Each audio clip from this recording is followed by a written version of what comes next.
Peace and blessings, family. This is your host, Anthony Muhammad, here with another new segment on BrainFoodTV. This segment is entitled The Depopulation Report. Now, what we are going to do is be diving into the Final Call newspaper on pages 10 and 11 and going and bringing certain paragraphs and articles to help give us better context on what's going on with this pandemic. So, I'm going to start out with an article that is entitled, Embalmers Find Veins and Arteries Filled with Never Before Seen Rubbery Clots. And it starts by saying, board-certified funeral director and embalmer Richard Hirschman has made a startling discovery in the bodies of deceased people. He revealed that he is seeing arteries and veins filled with unnatural blood clots with strange fibrous materials that are completely filling the vascular system.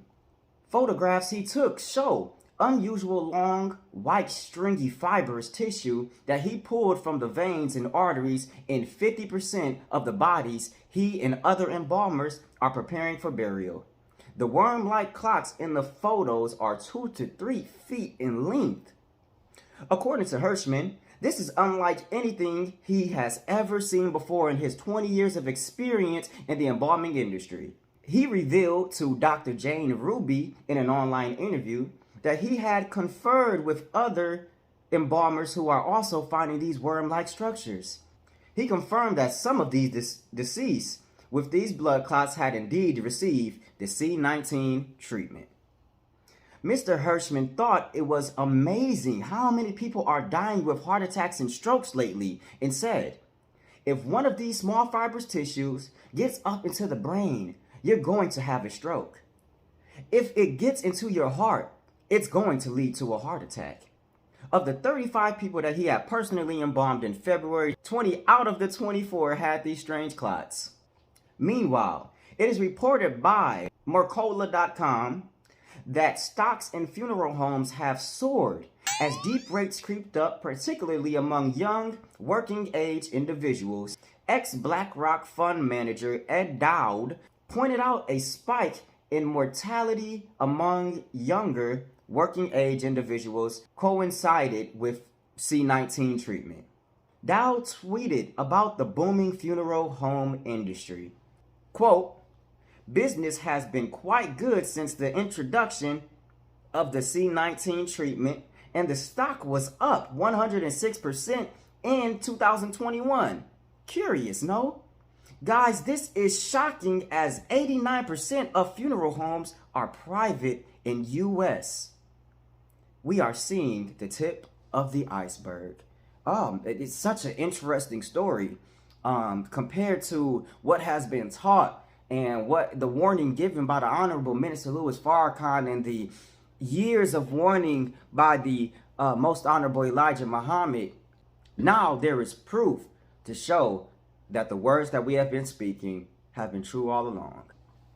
In other recent news on page 10, there is an article titled, Google Searching for Medical Censorship. And it reads, Google has led the way in censoring legitimate medical information if it does not align with the wishes of the pharmaceutical industry. And here's why, according to Robert F. Kennedy Jr.'s book, The Real Anthony Fauci.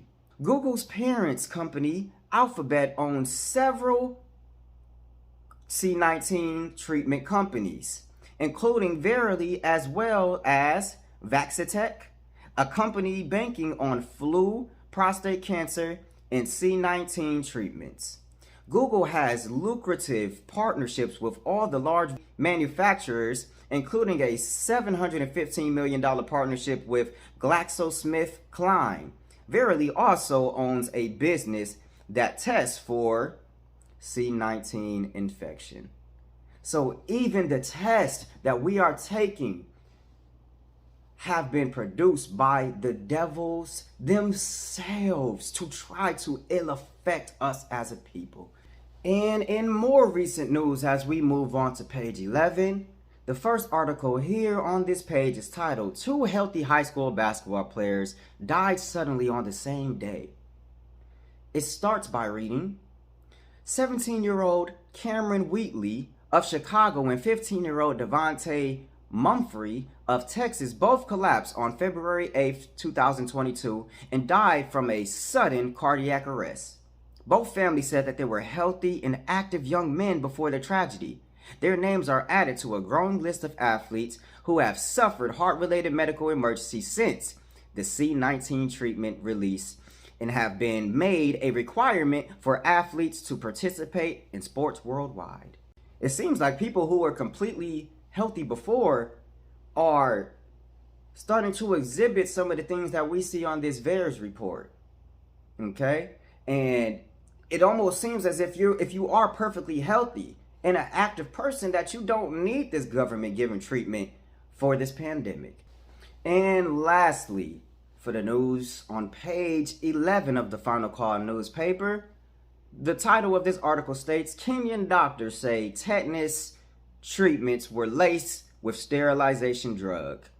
And it reads, in 2014, the World Health Organization and the United States were charged with running a tetanus treatment program in Kenya that was really a mass sterilization plot. According to reports, the tetanus shot were laced with the beta HCG hormone that causes infertility and miscarriages. It further goes on to read later within the article, they observed that women who had been given treatments miscarried in large numbers or were unable to conceive at all. The plot came to light in a statement signed by the 27 bishops of the Kenya Conference of Catholic Bishops, in which they said they acquired several vials of this treatment, which we sent to 4 unrelated government and private laboratories in Kenya and abroad. The labs found that all the treatments in the vials indeed were laced with the beta HCG hormone. And we are dealing with wicked rulers of this world. They don't care about the poor.